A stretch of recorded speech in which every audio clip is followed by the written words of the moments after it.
a nice thing about Skype. It's just kind of Yeah, you can convenient. record. Yeah. Yeah, but yeah, we were talking about not not falling into the trap of fixing everything because there's too much work, and even just the thought itself is really unwholesome. Um, yeah, I think something that I don't do as much. I need to keep remembering is just congratulations. Uh, Actually, by just noticing it, I know that's already something to be joyful about. But I'm not sure why I Yeah. didn't. I had this kind of, yeah, I don't know. It's, and like you said, it's just a bunch of conditioning. This old habit really runs deep. Even though I've been practicing for a year now, I mean, it's not consistent in the sense that sometimes I just forget, sometimes. But yeah, it kind of makes sense. It's like, wow, I have this condition for like what 20 years of my life, maybe more than that. So it makes sense why. But yeah, it's Yeah, just yeah. Yeah, no, it's just like coming back to that practice of aha, I see you, and recognizing too, we're not even the conditional habit patterns, right? mhm. So, yeah, and then like returning to that in a returning, to the breath, returning to what's going on here and now in a wholesome way where we can be simultaneously fulfilled while also, you know, changing these habits and doing so from a place of joy as opposed to a place of like, doubt and, you know, and even confusion we can kind of see and recognize, right? So we can see confusion and doubt and be like, I see you as just a phenomena. So that comes and goes. Yeah, I it's for me it's really helpful to see all of this is just a process. Uh, I think I fall into the trap of I'm not sure when did it started, but I definitely fall into the trap of like thinking there's some place to go. Like you're playing a video game. Yeah. There's like you reach this level, that this wait, what's the word again? I don't sometimes like there's certain game where there's like certain map where it's like you cannot access this place and you have to overcome some mission or whatever. Then you unlock that. Well, Yeah. it's like this sort of thing, right? That for me is that the mindset of like, oh, there's some place to go, or once I quote unquote level up. But it's really interesting because I see more and more how that can be unwholesome because it's like setting a standard. Oh, I have to grind harder, and that uh, it's very subtle. Like it's basically saying I can't be happy now. I can't be Yeah. okay now. Um, yeah, it makes a lot of sense. Yeah. Yeah. And yeah, no, it's kind of interesting how you phrase that with, it being kind of like a level that's locked and you need to go to get to a higher level to come back and unlock it. And yeah, there can be, a there can be a bit of a whole unwholesome quality with that where it's like, trying to get somewhere thinking there's somewhere to go, somewhere other than this, right? And really it's just a shift in perception, but like the main thing is the abandoning of like that unwise desire. So it's just like recognizing that when it arises and being like, oh, okay, I don't need that, if it comes up. Yeah, but we can kind of be thirsting after an abstraction. That's like the other thing too. So it's like, yeah, that barrier, to entry is actually just fabricated. I like Itself. how you yeah I like what you said. Thirsty for abstraction. Um, I remember Dhamma always he used to say this. He says something like we are all philosophers. Well, we are all philosophers. philosophers or something like that. Like basically, we all love philosophy. Sorry, I don't know how to pronounce that. Philosophizing, something like that. And basically saying that on some level we get into Buddhism. Most of us we have this try to understand this, try to understand that. What about this? What about that? It can be fun, but like I think we can all agree it can be a hindrance to practice. Yeah. Yeah, it depends on how one's doing it, because that like second factor of enlightenment, right, is investigation into Dhamma, investigation into this reality. And so can we kind of do that while also being, content? So can we, from a place of being content and satisfied, investigate reality, but not so on like the basis of far out there abstractions, but in a direct way? Directly looking at the experience now, directly seeing, okay, is there doubt or is there any hindrance in the mind now, and becoming aware of that, right? Rather than going down like some kind of conceptual rabbit hole in regards to it. I mean, like, this is why the breath is so nice, because it's that metronome of wakefulness to keep coming back, to keep looking, in a practical way, in a here now way. Yeah. Yeah, I really like the keep looking, because it's always here. Dhamma sometimes even say, pay attention to what the hand is doing, pay attention to what this body right now experiencing. It's just way more better. I think sometimes, well, I basically fall into this trap just today, because I had this some very overwhelming sensation, in that very core me kind of attitude, thinking about maybe it has something to do with the year coming to end.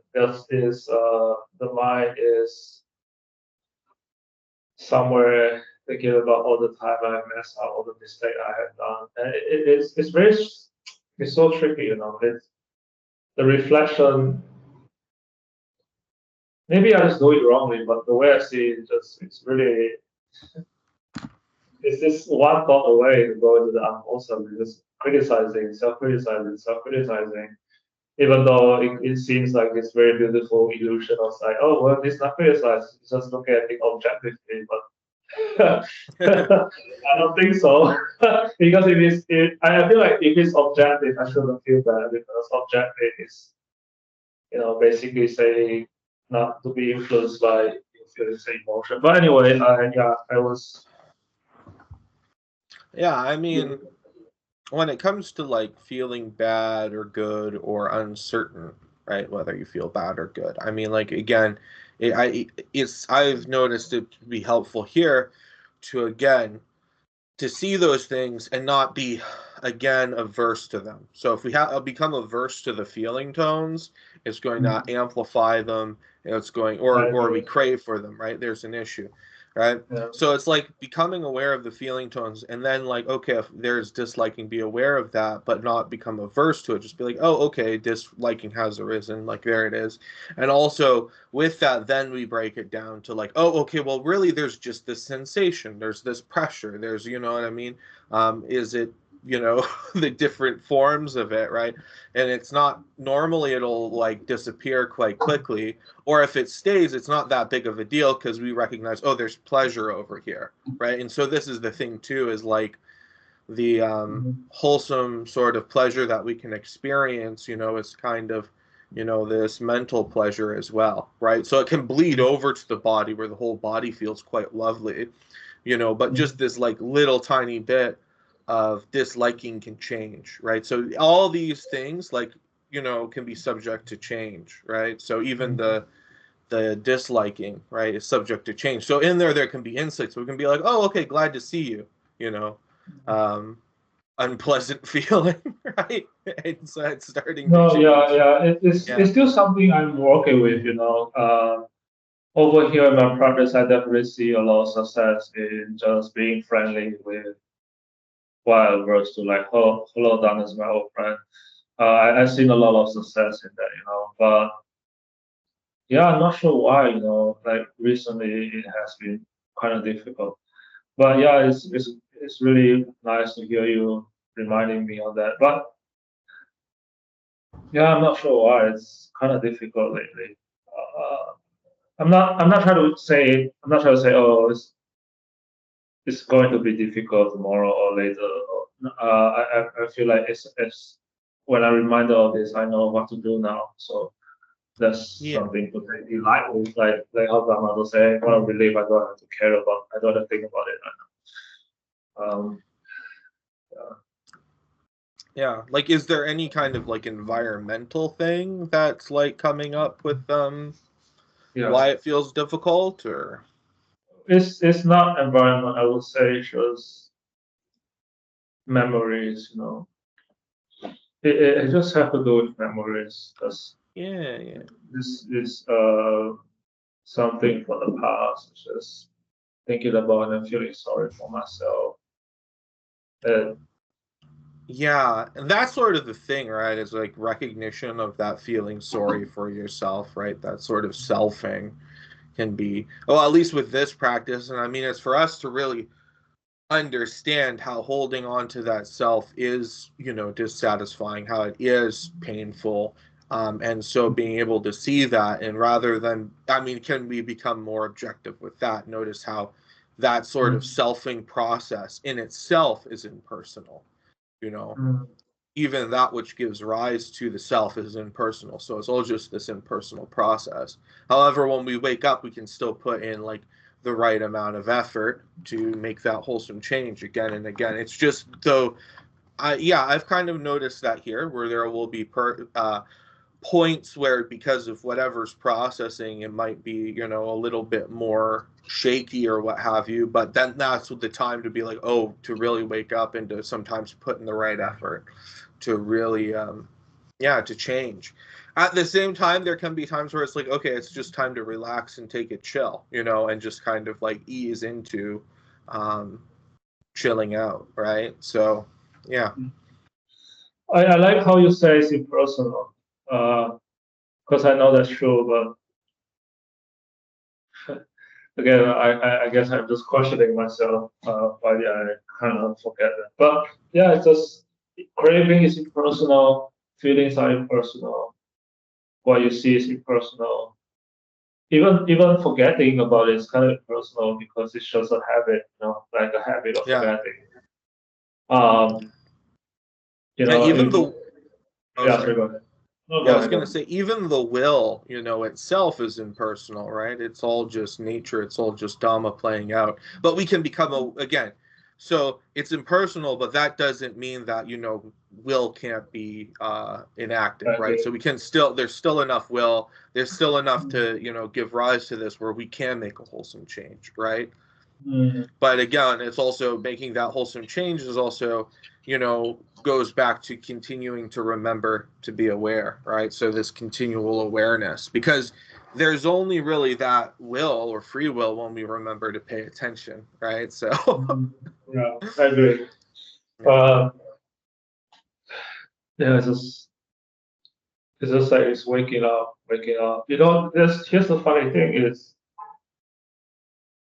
well, I'm not sure. Sometimes it just happens. Like sometimes the mind is so unwholesome to the point it creates a story of like I'm tired of remembering. It's like there's there's this this reluctance. very Sorry, what's that? What you said? Oh, I said there's this reluctance. Yeah, it's like this because I want to say stop and forward, but I don't think so. So this restlessness is I could even say ill will, the ill will towards myself, Yeah. right? Like just like I'm tired of this, like, and it's tricky, it Yeah. In doesn't a way. really come out. Oh, Yeah. sorry, I was just trying to say it doesn't really come out that much, but once in a while it does come up. Yeah, sorry, go ahead. Yeah, I mean, to be honest, I mean, it can kind of exhibit all these different traits, right? And they all kind of run together, all these different hindrances. But in terms of sloth and torpor, I would say that's much more like a noble understanding of sloth and torpor, where it's like, you know, um, the sloth or the laziness or the reluctance is like, oh, I'm too tired to practice right now. I can't like, I can't practice, and a reluctance to do this, and that practice, when that practice is just chilling out, it's like, oh, I'm too tired to relax. I'm too tired to, No, that's a funny thing. I'm too tired to relax. Like, it's so paradoxical. Like, what do you mean? But I feel like anyone that's been there can understand what they're trying to say. yeah. And so it's like, I'm too tired to look, and to make a wholesome change. And that wholesome change is like chilling out, right? And so, no. So it's like seeing that on that like level is helpful, and I mean, there can be a thing where it's just like recognizing it, right, and seeing it, not being averse. Because when we become averse to the hindrances, they also amplify, right? And when we become averse to aversion, it amplifies. So it's like, that's why like having that friendly attitude towards it is beneficial.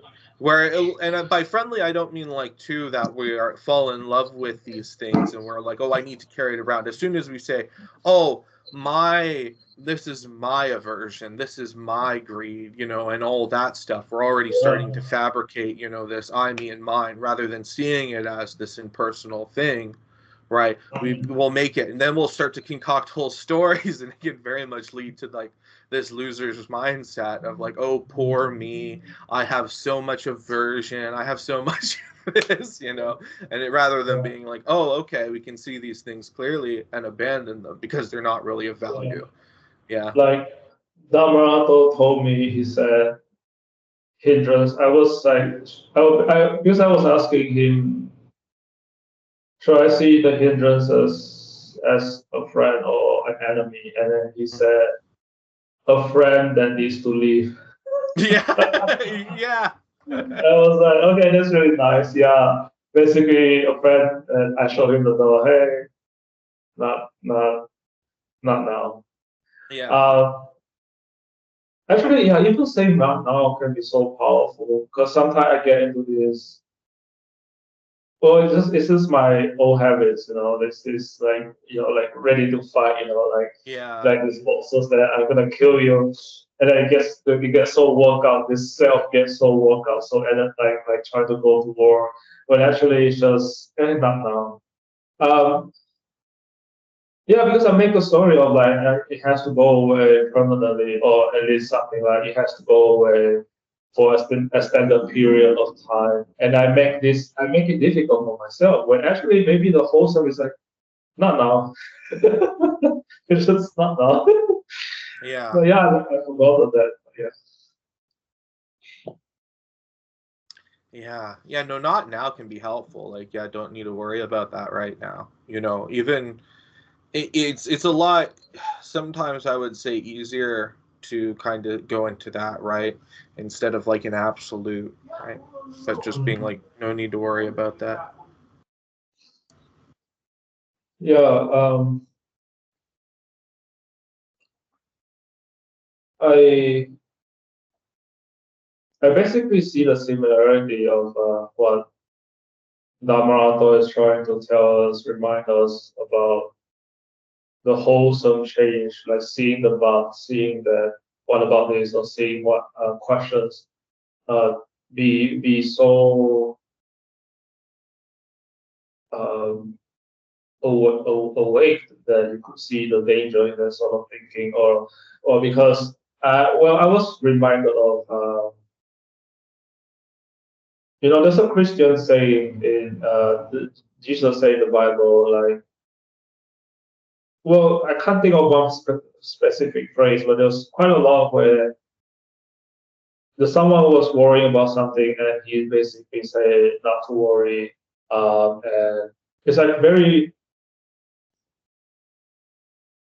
like the sentence that was conveyed, leave no room for doubt. Like it's like no doubt, like just trust. And it kind of goes back to the Dharma. I realize the similarity is very clear. I remember Dhamma say, like, as long as you're reading and thinking about Dhamma, it's always wholesome. But the moment there's question, well, there's some nuances here, right? I feel like if question, I feel like as long as you practice, you kind of get a sense of what is the question that could easily go into unwholesome. Like the energy. I think I would just say the energy. Like you can feel the energy of the question. Like where is it going? I don't know if that makes sense. That's just how I could say it.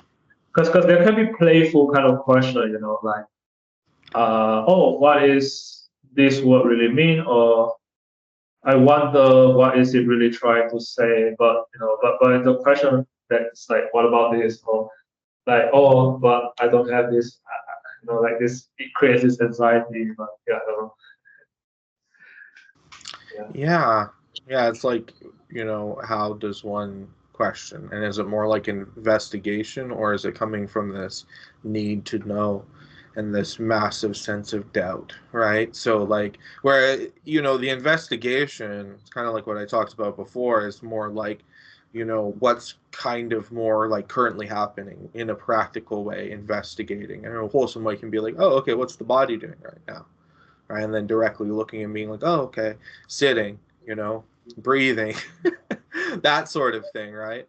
And so it actually is an invitation to investigate. But if it's like a doubtful thing where it's like, oh, I need to know exactly what, how the body came to be in terms of all Yeah. this, far out there stuff, or going like, oh, is there some creator deity, or is there not, or what will Mm, happen if I get reborn, and all these stuff, mm, and going really far out there, you know mm, and it's like leading to all this doubt, or am I practicing correctly in this objective way, mm, rather than just practicing, but like, there can be all these mm, questions, right? And so it's like, it's how we investigate, right? It's and when it comes to the mm, questioning, yeah, it's like, if you mm, need to have your question always answered, right? It's like that can be another thing of craving, or is it just like sort of like this playful investigation, right? So is it like this mm, hardcore, like I'm seriously need to get this question, or is it this playful mm, investigation into reality? mm. Yeah, it kind of, it's like calling a friend and it's like, hey man, like, just confirming we are going tomorrow, right?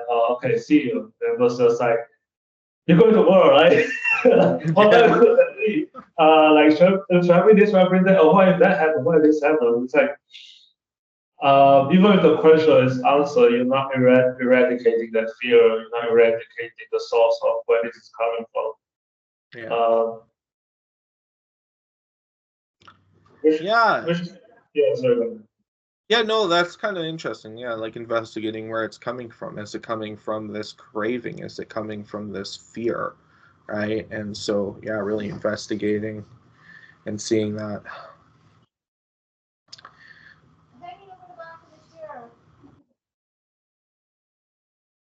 I was just saying, I was very thankful for Dhamma, though, because sometimes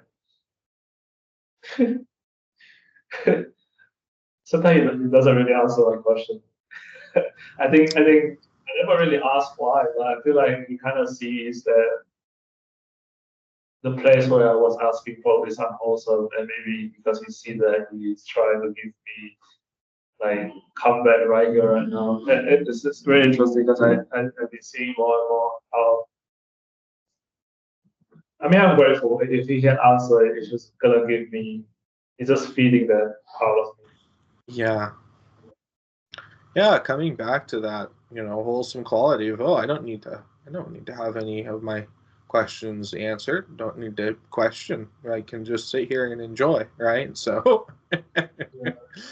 and look, so Mm, yeah, we don't even have to, like, even with like the kind of wholesome investigation, we don't even have to go and question a lot. It's more just like direct seeing. Like we don't have to be like, mm, what's changing. We can just like be like, oh, okay, we can investigate change, right? And remember that and be mm, like, oh yeah, like it's just happening. We're just direct looking, and there's the evidence, right? The evidence is these transitory sensations, coming and going. The yeah. it's like the answer's right there. Like this is the answer, right? Mm, And then you mm, don't need You don't need to have all these different questions answered, right? But again, if you can kind of do it from a place of like playful curiosity where you're like, I don't need to have it. If I just get this one extra piece of knowledge, this one extra like conceptual idea that I have sorted out, then I will be okay. Then I will be secure, right? And so one can be on that for like ever, where it's just like, oh, I need to get this extra thing. If I just read this one extra page, it will be the thing that unlocks everything. And it's like, no, really, at the end of the day, you get enough conceptual knowledge to actually go and put things into practice, right? And then once you get things into practice, then there's like that confidence. Like, again, one understands that the Four Noble Truths are true. You can't go you can't even really doubt those anymore, like like other kinds of doubts may come up here and there, but they're more like on the basis of, I don't know, momentary lapses of awareness. But when it comes to something like the Four Noble Truths or Dukkha Dukkha Nirodha, it's like, no, this is it. When it comes to the fact that, is there a quote unquote permanent stable self to wrestle with? It's like, no, there's not. Like that kind of has been, uprooted in terms of view. But like, yeah, it's interesting. Yeah. I mean, even right now, as you're talking to me, is so helpful because I could say we are just repeating the same thing, but it helps so much because my mind, well, I feel like because the conversation is like creating a space for my mind to just settle down here and just remembering what I already know, and that unwholesome quality kind of just go away without me forcing. This is like, well, it's effortless because I've been practicing for a while, but it's also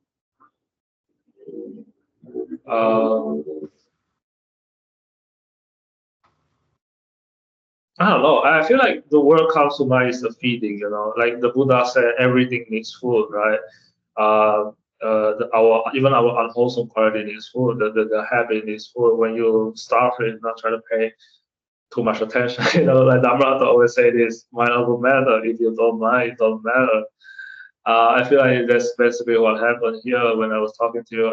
I know that my mind was lingering somewhere in unwholesome, but then I wasn't paying attention to it, and suddenly it just goes away. It's very interesting,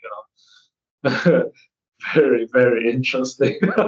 Yeah, no, it will arise, in our conscious awareness for a bit, and then it'll fade away, right? And so it's like, again, I find it helpful to have those momentary things where you have that freedom from it, and then if it comes back up, it's like, okay, we can see it, we know how to handle it. It's not that bigger, because we can be like in a state where we're like feeling good, where we're, the mind is unified and collected, and then there'll be like a state of mind later that then doubts that and is like, oh, was that really the thing? Well, I read in some book there needs to be flashing lights, so and there can also be this disorganized aspect of mind where we don't even know, right, how the way of kind of like looking at these things, right? And so it'll be like all these different sources, and when one has an established confidence in this, then it's like one could be pulled this way or that way, where there's that uncertainty of, well, this person says this about a wholesome state of mind, and that other person says this about a wholesome state of mind, and I don't really know, right? So being able to rest with like, no, the answers are here, like this is the answer. It's helpful. Because intellectualization can't really help much. It is way better if we see it directly. I guess this is why I really appreciate, in Buddhism, they call it panya, right? Wisdom. Well, insight, right? Insight through direct seeing, insight through really seeing it for yourself, not because you read it somewhere. Because at the end of the day, it's just I think this is why the mother always says trust, listen to that between your ears or mine. Yeah, no, don't need to like overcomplicate it. I think too when it comes to like wholesome thinking, depending on the context, but for the most part, it's actually coming back to really straightforward and simple thinking, not abstractions, right? But just like more and more aligning with what's going on right now, right? And because like the purpose is to like, gather the mind together to unify the mind. And so when the mind becomes unified, then we can see things clearly. Yeah. Yeah, I just want to quickly say this is something I really appreciate about Dhammadas. He used the word baby dukkha. Yeah. It's a very playful attitude about it because, I will say I still fall for this sometimes. This is why talking with you guys so helpful, reminding that you can't take it like an easy. Well, basically, sometimes I get into this trap of, oh no, dukkha, oh no. Yeah, no, I think that's one of the things that can happen. And so having that, like with Dhammadasa, when he skillfully says baby dukkha, right? As we can turn dukkha into this big scary thing, and that's a heck of a lot of dukkha. Or we can just say, I mean, this is too why I think Dhammarado uses the term dissatisfaction besides like suffering, right? Yeah. Because it can kind of go the whole scope, but if we just see it as, oh, it's just a little bit dissatisfaction here. Okay, cool, we can change that. And in a way, we're like, dealing with this practice in a much more positive way, where it's just like, oh yeah, cool, there's just a little bit of dissatisfaction, but we can change it. And I mean, this is where like this sense of satisfaction is so thorough and refined with this practice, and it continues to be so as we continue to investigate reality, as we continue to see, oh yeah, all these little rising and passing objects aren't going to satisfy for long, but that's okay because we can be content and satisfied anyway. We don't have to give our satisfaction away to all these little baby dukkha's, right? So, but hey, it's not like this big, it doesn't have to be this scary thing. Like even fear itself, I mean, I've been playing with transforming fear into wise care, like caring for, reality. So caring for this practice moment by moment, as opposed to caring about. So like, it's like, oh, okay, cool. Hello, darkness, my old friend. This Simon Garfunkel song. I see you. So even fear, can be transformed and changed. And it doesn't necessarily need to be a thing where we become afraid of it. Yeah. Like this, honestly, if I could summarize, it's basically the friendly attitude is a skill. And it's very simple, but because it's so simple that sometimes I take it for granted. It's actually something to be practiced over and over and over and over. Like I could see the hindrances not with aversion, but simply, oh, I can't handle that. Dukkha say, oh, okay, I can have a friendly attitude of handling that, not in a fearful state. All this is that's very playful, and I frame it that way. I know from my experience that's true. Take it like an easy, No, taking it easy. That's it. And I've been thinking about how, I really appreciate you saying that it's actually very simple. The practice is really, really, really simple. Even I really forget that sometimes, I really do. It kind of there's this wisdom in saying that this is good enough. Right? Sometimes just enough satisfaction, like Dhamma say, because the whole society there's this condition, right? Like try to get more, greed. Like even in the practice, sometimes I fall into that. It's like, oh no, I'm satisfied, but the moment there's a bar, there's not satisfaction. There's dissatisfaction. So it's interesting. No, I'm just saying that it's very tricky. This condition is just kind of slips in here and there. Like you have to catch it, but not like you said, not like with judgmental attitudes. It's like, oh, okay, I can make this change. Yeah.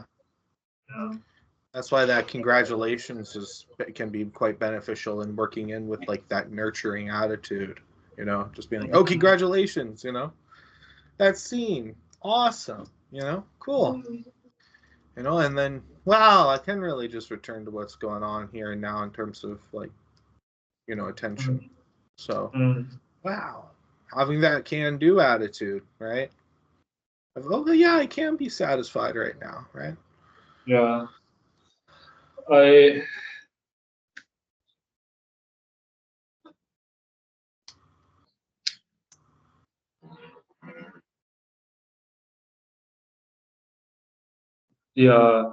feel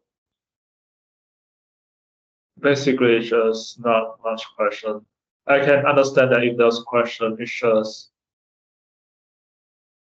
like just a friendly reminder. Oh, time to practice. Yeah, exactly. I mean, we can bring up questions in these kinds of talks, you know, as more of like a thing to investigate, right? Like where it's like, hey, we're bringing up a topic to kind of return to, in terms of the Dhamma. So yeah, I agree.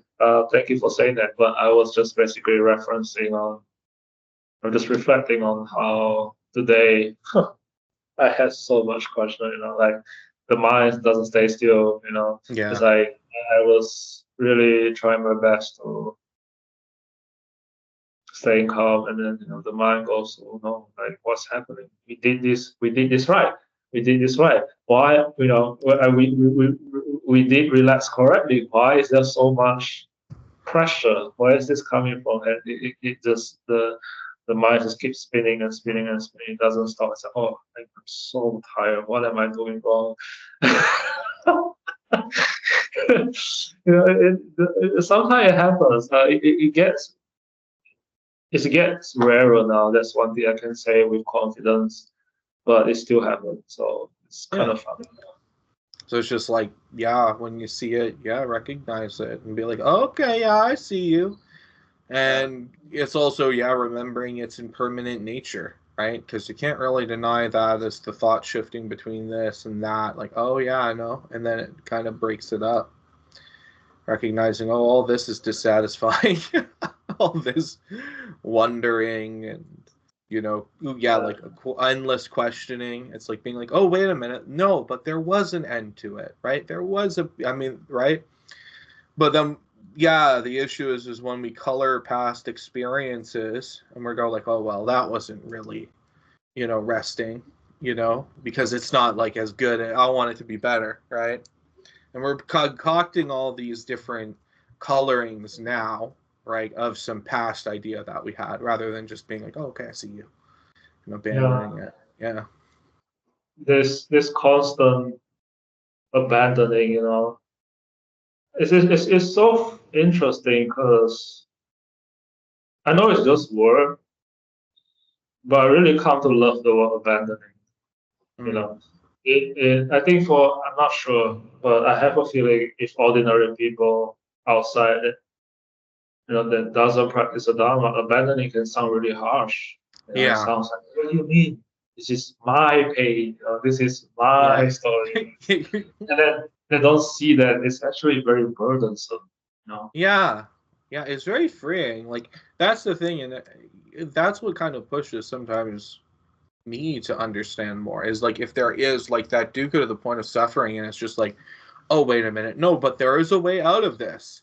And so one will be like, oh yeah, you know what, don't need to worry about that, don't need to worry about a quote unquote self, because I find, yes, when the selfishness subsides, then there's freedom, right? And so, but then it'll be like, oh no, but I have to have this notion of who I am as a self, right? And that needs to be it, or something like that. But those are just rules and cravings in themselves, right? And again, we can kind of, as a practical way, sort of like be like, remember the process of self enough to like keep in mind our like social security numbers and all these various different practical matters. But on the level of like hardcore identification, it can just go away, right? It's more just seen as this practical process that is also in of itself impersonal. But yeah. So anyway. I really appreciate this call. Yeah, really thankful to hear you say the word impersonal. I feel like it's just what I need, right now. The mind has been kind of going crazy a bit Yeah. today. When I hear the impersonal, I was just, I don't have to take that seriously too. Yeah, we can have these roles. I got to take this seriously. Yeah, and so being like, no need to take this seriously. That's all right. No need to, no need to figure it all out and just sit here and be okay for a bit, Don't need to worry about that right now, Yeah. Yeah. Really, really thankful for this call, DJ. Yeah, Oh, by thank the you for way, calling. do you mind if I send this video to Mikey? If Oh, you, yeah, for sure. Yeah, that's cool. Yeah, all send right. away. Yeah. Yeah, that's kind of why I mean, I was thinking about I think you contacted me, but yeah, I was thinking about even contacting you before because Michael messaged me or Mikey about doing Yeah. these recorded calls. I think that's a great idea to have, these one-on-one calls. I actually talked to him last night, so that was cool. Oh, that's really nice. Yeah. But yeah, I suppose I'll let you go, Ivan. Thank you. Thank you. Really. Talk to you next time, DJ. Yeah. Till next time. Peace. Bye bye. Bye.